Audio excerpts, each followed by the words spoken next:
We are live. Jose, I have Jose from Virtual Labs here. I had him on once a year ago. Jose, how's it going? Oh, it's going phenomenal, Ben. It's good to be back here. It's good to have you back on the show right here. Jose used to be running a company called Entropy, and then since then a lot of stuff has happened. They've had a slight rebrand to Virtual Labs. They've also gone through Binance Labs Incubator, and they've received a very high amount of investment so far since then. I think around $1 million or so. He will go through that with me. So why don't you start with you went to Yale, and then you got the original idea there. Why don't you start from there and then walk me through how it's evolved to Virtual Labs now? Oh, my pleasure. Yeah, we it's been certainly a long year. It all started. We were building a game. We wanted to build poker on blockchain, but every interaction, every fold, every raise would need to be an on-chain transaction, which is very costly and sort of takes you out of the experience when you're opening MetaMask. And we built a game, and we built a solution that allows these transactions to be trustless while being basically instant and free. And this happens through technology. I'll get into it. But basically, instead of building a game, we went a layer down, built infrastructure. We got investment, 1.4 million in investment in our pre-seed round, and have now onboarded a bunch of games to be using our solution and to create a better experience that's free and cheap. Okay, great. So at 1.4 million, is that from like some crypto VCs or independent investors, or who's it from? Yeah, that's from OP Crypto VC. They led the round. Manta Network, Near Foundation, and a bunch of other technical investors chipped in. Okay, Near Foundation, you heard that. That is it adds a lot of credibility right there. They've been really kind of gaining a lot of buzz in the last month or so with Solana and other blockchains kind of cutting into Ethereum's market share. So that definitely adds a lot. I ask who the investors are, because if it's like crypto VCs or those sort of like Near Foundation, it kind of keeps the project on pace a little bit more. I like that. But if it's just independent investors, you can kind of like delay certain stuff for better or worse. But so this is good right here. So I want to go through some of the utilities that Virtual Labs has. Yeah. So Virtual Labs, we're focusing on what we call the virtual wallet. And so the virtual wallet is basically a user's multi-chain passport to use this technology. And the technology is a ZK state channel. And what this does essentially is allow a user to post their money on chain and then exchange the right to that collateral. And what that is basically, think of it as escrow. And so say, Ben, you put 10 USDC on chain. I put 0.01 ETH on chain. We can basically exchange the rights to that capital over a peer-to-peer network. And what that allows us to do is do it without gas and do it instantly and without these MetaMask pop-ups coming in and ruining our experience. As this is primarily built for games and for trading apps, because right now, say, trading happens on centralized exchanges, which is very against the ethos of crypto. But now, and the reason for that is, of course, gas is very expensive where there's liquidity on Ethereum. But now a trader can put all of their capital into a contract on the Ethereum network and then trade an infinite amount of times, a complete day trading session for the price of one transaction. And so that's the utility we provide. Yeah, that's especially with gamers. A lot of times they don't have the ETH or whatnot in their wallet to actually pay the gas fees. It's not like people like, like every wallet I have, I always make sure I have a little bit of BNB or a little bit of ETH. So that's definitely that's a great utility there. It's about making it easy, make it really simple, make it good UX. Yeah, very nice. So it's kind of in the gaming sector right there. So I think I saw somewhere maybe like towards the end of this year, you guys might be on an exchange. Is that kind of when you're targeting the token launch? Yeah, well, we're looking definitely at the end of this year, early next year. It really we want to give our believers the best chance for success. So it's really going to depend on market conditions, but at this point, we are ready. We've had a lot of progress. We've moved really fast. It's about keeping that pace and definitely looking at that end of year 2024, early 2025.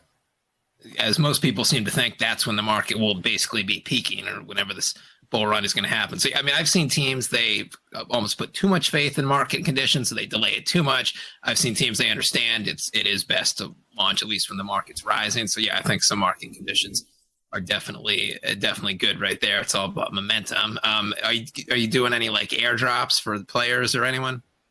Actually, we're running an incentivized testnet right now. So we've just launched virtual points 2 days ago when this goes out. So that was a very exciting launch for us. And it's our first opportunity to really reward our believers that have been with us this entire time. And so it's a virtual wallet, a Google extension that you can install. You get a code. And if you have a code, you can enter the testnet and start using the games, earning points. And then this is going to translate into an airdrop at our TGE. It's great. Yes, airdrops are always good as long as it's like the right dollar amount. I've seen like games give away too big of airdrops. Some people are coming away with six-figure airdrops, $100,000, $200,000, $300,000, which is great now and incentivizes people to play the game. But then there tends to be a little bit of dumping right when it comes on exchanges. But then again, if it's just like $200 airdrops, it's not incentivized enough. Maybe like somewhere in the five figures for the top airdrop people, farm the tokens the best. But I don't know. Yeah, airdrops are definitely a good thing for the most part. Yeah, it's going to be pretty exciting. We think how big this is going to be, and we've also ensured that it is going to be real people and real believers that are getting these rewards, because you have to be using the games and using the extension, and so that really aligns incentives. Good. So you have people who actually want to play the game and not just there for the airdrop. So, exactly. Yeah. And then that's good. So any like partnerships for the, I think I saw like a Biconomy partnership or any big partnerships lately? Oh, yeah. Actually, just as of today, we partnered with Manta Network. So we're live on Manta Network. Of course, they're blowing up recently, and they just retweeted us, and they actually like broke our servers, and they actually broke down the Manta chain for some time because we were getting so much traffic. And so that's one out of today. We've partnered with Biconomy as well. Of course, we went through Binance Labs Incubator, and definitely keep your eye out in the coming weeks at the Virtual Labs Twitter to see more of those coming. Very nice. Yeah, I remember when I did my first interview with you, and when I had you on about a year ago, it's the video got some traction. Then obviously after the first week, it doesn't get too much traction. But then like 2 months later, 3 months later, I noticed it was just getting like, a couple hundred views a day for a weird period of time. Like, what's going on? It was real traffic and everything. And then you announced, or Binance Labs officially announced, that they accepted you into their incubator. So it was obviously people from the Binance team who were kind of looking at doing their due diligence, watching the video. That was pretty cool right there. They check out the projects. That's good news. Yeah, that is very good to know that people are actually doing it. And actually, really quickly before I forget, on the topic of partners and this incentivized testnet, for any of your users that are watching, you do need a code to enter. And so you're free to use the code bencrypto. We named it after you, and that'll allow your users to be able to enter. Or, of course, you can find them in the comments. You can get your hands on a code, but that's one that will work for everyone. Okay, sweet. And I will put that in the description area as well if you forget what it is there. There we go. And then just Manta Network. So what, for my viewers, what exactly is Manta Network? So Manta Network is a layer 2 that's recently passed 700 million TVL. They're pioneering this thing called a native yield, which basically means if you have funds stored in the testnet, like you would in, say, your MetaMask wallet, if it's on something like Polygon or Arbitrum, it's just sitting there. It's not earning anything. But on Manta, if it's sitting there, you are earning the yield as if that was in a staking account. So you're going to be earning 5% a year in yield for not doing anything. And then on top of that, you're going to earn Manta points and be entered into Manta's airdrop. So they're just really killing it lately, and we're very happy to be in their ecosystem.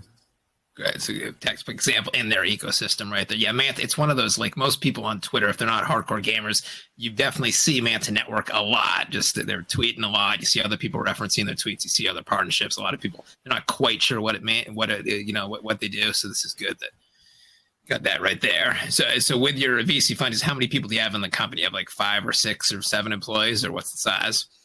We actually have 10. So we've just hired our 10th employee. And then we have some wonderful advisors as well. But to give you the roundout of the team right now, myself and the founder and CEO, we have our CTO. He's formerly from Composable Finance, is another large Web3 company. They've raised a few dozen million. He's our CTO, Nadeem. He's awesome. Our CMO, Jeremiah, he's from Harvard. So he's rounding out our sales and marketing team. And we have a bunch more engineers and also marketing people. Although today, during our testnet, we were all kind of helping out in the Discord. So basically, our role today was to all be customer service personnel. So that kind of is the job we all have. Yeah, that's the beauty of Discord and Telegram. Like whenever if it's like regular employees, if they just don't have anything to do for the day, you can always be sitting in the Telegram and Discord to be stimulating conversation. Just seeing what people are talking about and solving their errors and enjoying in the fun in them that they're experiencing. So probably some of the employees are just fully virtual with you. You haven't even met in person other than over Zoom, correct? Yes, there's a few of them. We actually hosted a big event in Istanbul at DevConnect last November, so I got to meet nearly everyone, but we've been growing and hired more people since then that I haven't met. Yep, I saw your pic. People said they had a great time at that one in Istanbul. It was a little surprised. I'm like, Istanbul? And I'm like, okay, apparently the crypto scene's pretty big there. Yep, yeah, and we'll be doing it for everyone that loved it last time. We'll be doing another one in Denver. So, Ben, if you're there, we'd love to catch up and have ETH Denver? Yes. Yes, if I'm there, we should definitely catch up. Yeah, a lot of people are starting to talk that one. Everyone's like, it's a little too focused on the ETF right now, but ETH Denver, it's a big conference coming up in February. That's right. Yeah, and with like the Bitcoin Miami and the Bitcoin conferences, they've kind of lost a little bit of luster since 2021. So now, like the ETH conferences, I feel like are a little bit more pull. That's cool. So we can come back to the game in just a second. So let's talk about ETF for a sec. What do you think? Do you think it will be approved or not approved? Just ballpark it for me. Oh yeah, okay. I'll ballpark it. My personal belief is that it will be approved. I think that Gensler is under too much political pressure. He is not able to give a straight answer on is Ethereum a security or not. And frankly, to me, that is a failure of our federal government if our elected or appointed officials not able to answer that. And he has no excuse for Bitcoin. He's said, and his predecessor has said, that Bitcoin is not a security. And so there's really no reason for it not to be approved.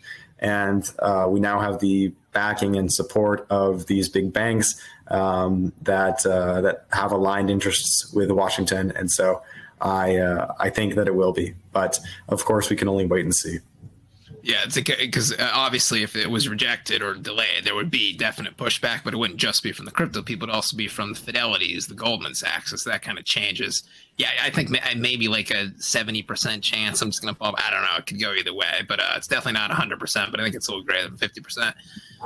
I'm feeling good. That's what I'll say. Yeah, and I do not think it's going to be a sell the news event. People understand a sell the news event is when it's a fixed outcome event like the Bitcoin halving. It's going to happen. There's a specific date for it. So obviously there's going to be a downturn of prices after that happens. This no one knows. It could happen. It could not happen. So that doesn't mean it's going to be sell the news. That's going to be people going to be pumped. I think they're going to be buying it. I don't think it's going to be like a 30% market BTC increase in one day, but I do think it's going to have some definite increases when the news hits. Yeah, and you know what? It's the other thing is it is a news event, the ETF, but it is also a liquidity event. More people that did not have access to crypto before and Bitcoin before will now have access to it. And so it's not just news. So even if it was sell the news, which I agree with you, I don't believe it is also just more liquidity from people that have not previously been able to do this. And so for that reason, it's even greater. It's sort of two catalysts. Yeah, and the more liquidity for the viewers is mostly going to come from like places like pension funds or independent money managers, people like wealthy people who put their money in someplace else, like pension funds or money managers, and the money manager doesn't really want to assume the risk by buying the coins on exchanges and having to hold it. It's a nightmare if he gets hacked or something like that. Now he doesn't have to do that, but his clients, they want some exposure to different asset classes. It's his job to diversify. So now he doesn't even need to buy any Bitcoin or deal with wallets or passphrase or anything. So yes, I don't think it's going to be an immediate rush with just millions of people, but I do think over the long run, it is definitely going to bring a lot of bigger money clients into the game. Precisely. Yeah, exactly. And then so your market forecast for the year, like I'm always optimist, but everyone's talking, it's going to be the magical bull run happening in 2024. I have a rule of thumb: whenever anyone in the market, whenever everyone talks about something in the market like it's going to happen, it just doesn't happen. I mean, I think I'm kind of targeting maybe Bitcoin 80,000 high of the year, maybe 100,000. So definitely outperforming the S&P 500, but not these like I don't think a $250,000 Bitcoin is going to happen. I don't know. What's your prediction? Well, we're at a really interesting place. We're at the very beginning of the year. Happy New Year, by the way. Thank you. Same to you. So what's it going to be from exactly 1 year from now at the end? I'm very confident it will be higher. Anyways, that's it for the ETF market. Now let's go back to your guess. Anything else from the game that we didn't cover that you want to go over? I think we covered most of it. If I guess I'm sure you can put this in the description as well. But if you want to check it out for yourself, it's at wallet.virtual.tech. That's where you can install the extension, play the game, use your code bencrypto, and just check it out. Let us know what you think. It is an incentivized testnet, which means that not only are you earning this, but you're also really helping us better the product. We are not perfect yet. We have discovered a lot of errors, and we really value that our community is the one helping us get there. And people are having a fun time trading, playing games, first-person shooters in the meantime. Currently, the game we have is a binary options betting platform called Coachilly. So you can basically say 1 minute, 5 minutes, 10 minutes, will Bitcoin be up? Will it be down? And bet. And so I find that fun. And of course, it's on testnet, so you can just sort of have fun with the test USDC ETH. Nice. And the wallet, the beta version of the wallet was just released this past week, right? Yesterday, yes. Yes. Okay. So this is kind of timed appropriately here. They just had a big product release. That is always a good thing. Okay. So yeah, I think we'll wrap it up right there. So thank you very much for coming on the show here, Jose. Great talking to you. Thank you, Ben. Great as always.